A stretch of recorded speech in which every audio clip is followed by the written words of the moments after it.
Hello friends, study with मैंग के current affair session में आपका स्वागत है। यह current affair SSC, banking, railway, state PCS, CDS, CAPF, NDA और अदर कॉम्पिटिटिव एग्जाम आदि में सहायक होंगे।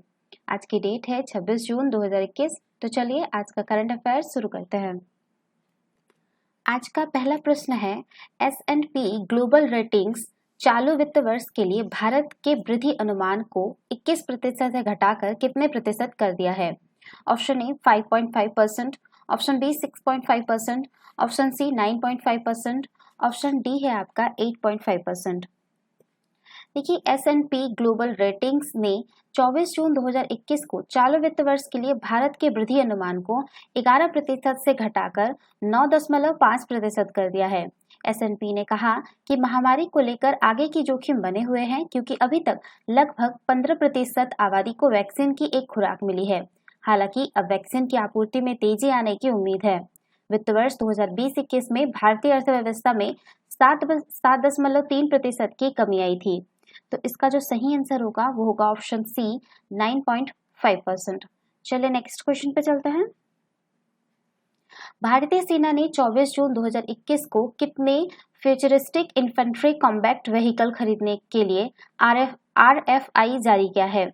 Option A 2750, option B 1750, option C 1050, option D 1430।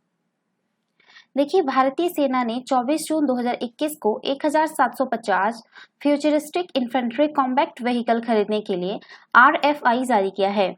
यह खास लड़ाकू वाहन दुश्मन के टैंक को तबाह करने और सैनिकों की आवाजाही के लिए उपयुक्त है। सेना ने कहा कि इन वाहनों को पूर्वी लद्दाख के साथ साथ रेगिस्तानी और पहाड़ी इलाकों में तैनात करना चाहती है। भारतीय सेना अपने को मजबूत करने में लगी है। ये युद्धक वाहन मेक इन इंडिया पहल के तहत खरीदे जाएंगे। तो इसका जो सही आंसर होगा वो होगा ऑप्शन बी 1750। चलिए नेक्स्ट क्वेश्चन पे चलते हैं। दिल्ली सरकार ने किस पूर्व ओलंपिक पदक विजेता को दिल्ली खेल विश्वविद्यालय का पहला कुलपति नियुक्त किया है? Option A PV Sindhu, option B PT Usha, option C Saina Nehwal, option D Karnam Malleswari. देखिए, दिल्ली सरकार ने पूर्व ओलंपिक पदक विजेता कर्णम मल्लेश्वरी को दिल्ली खेल विश्वविद्यालय का पहला कुलपति नियुक्त किया है। उल्लेखनीय है कि दिल्ली विधानसभा ने वर्ष 2019 में DSU स्थापित करने के लिए एक विधेयक पारित किया था।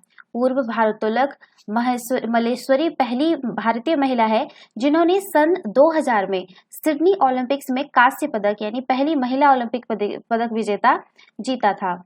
तो इसका जो सही आंसर होगा वो होगा आपका ऑप्शन डी कर्णम मल्लेश्वरी। चलिए नेक्स्ट क्वेश्चन पर चलते हैं।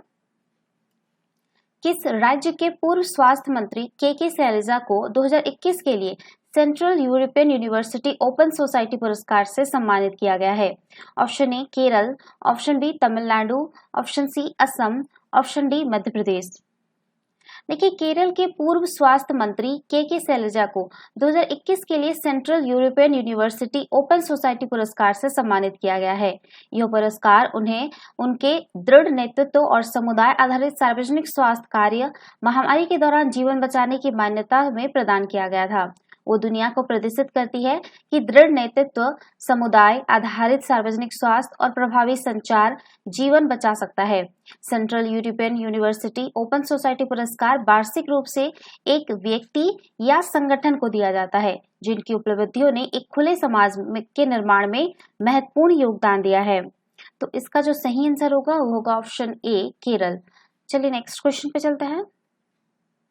क्वेश्चन नंबर 5 है, मिजोरम सरकार के साथ भारत सरकार ने मिजोरम स्वास्थ्य प्रणाली सुदृढ़ीकरण परियोजना के लिए विश्व बैंक के साथ कितने मिलियन डॉलर के ऋण समझौते पर हस्ताक्षर किए हैं? Option A 42 million dollar, option B 62 million dollar, option C 32 million dollar, option D 55 million dollar. देखिए, मिजोरम सरकार के साथ भारत सरकार ने मिजोरम स्वास्थ्य प्रणाली सुदृढ़ीकरण परियोजना के लिए विश्व बैंक के साथ 32 मिलियन डॉलर के ऋण समझौते पर हस्ताक्षर किए हैं। परियोजना का उद्देश्य मिजोरम में स्वास्थ्य सेवाओं की प्रबंधन क्षमता और गुणवत्ता में सुधार करना है, जिसमें कम सीमा वाले क्षेत्रों और कमजोर वर्गों के लाभ पर ध्यान केंद्रित किया गया है। ये परियोजना जो है वो आपका स्वास्थ्य एवं परिवार कल्याण विभाग और इसकी सहायक कंपनियों के शासन और प्रबंधन ढांचे को मजबूत करेगी। तो इसका जो सही आंसर होगा वो होगा ऑप्शन सी, $32 मिलियन।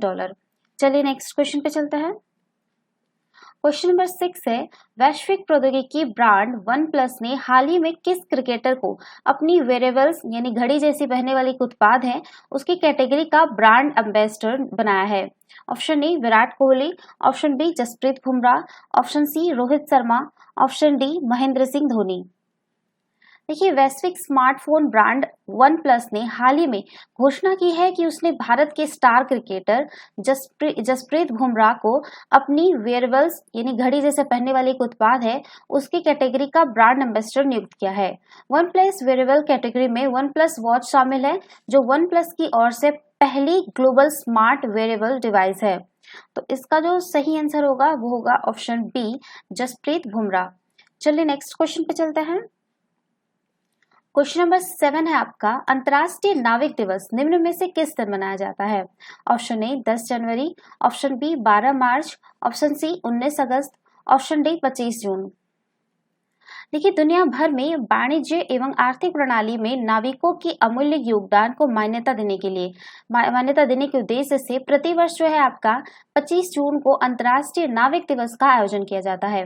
दुनिया भर में लगभग 90% व्यापार जहाजों के माध्यम से किया जाता है और इन जहाजों का संचालन नाविकों द्वारा किया जाता है, जो पानी के माध्यम से व्यापार के सुचारू प्रभाव को सुनिश्चित करने के लिए अथक प्रयास करते हैं। अंतर्राष्ट्रीय समुद्री संगठन, जो कि नौवहन को विनियमित करने हेतु उत्तरदायी संयुक्त राष्ट्र की एक विशेष एजेंसी है, उसने जो है आपका वर्ष 2010 में जो है प्रतिवर्ष 25 जून को अंतर्राष्ट्रीय नाविक दिवस के रूप में मनाने की घोषणा की। इसके पश्चात जो है वर्ष 2011 में पहला अंतर्राष्ट्रीय नाविक दिवस आयोजित किया गया। इस दिवस की शुरुआत का प्राथमिक लक्ष्य आम लोगों को वैश्विक व्यापार और परिवहन में महत्वपूर्ण भूमिका निभाने वाले नाविकों के कार्य के संदर्भ में जागरूक करना है। साथ ही यह दिवस निजी जहाज कंपनियों से समुद्र में सुरक्षित यात्रा के लिए अपने नाविकों को पर्याप्त सुविधाएं प्रदान करने का भी आग्रह करता है। तो इसका जो सही आंसर होगा वो होगा ऑप्शन डी, 25 जून। चलिए नेक्स्ट क्वेश्चन पे चलते हैं। क्वेश्चन नंबर 8 है, हाल ही में संयुक्त राष्ट्र विकास कार्यक्रम और आर्थिक सहयोग एवं विकास संगठन की एक संयुक्त पहल टैक्स इंटरप्रेटर्स विदाउट बॉर्डर्स को कौन से देश में शुरू किया गया है? Option A Nepal, option B Bharat, option C Bhutan, option D Bangladesh.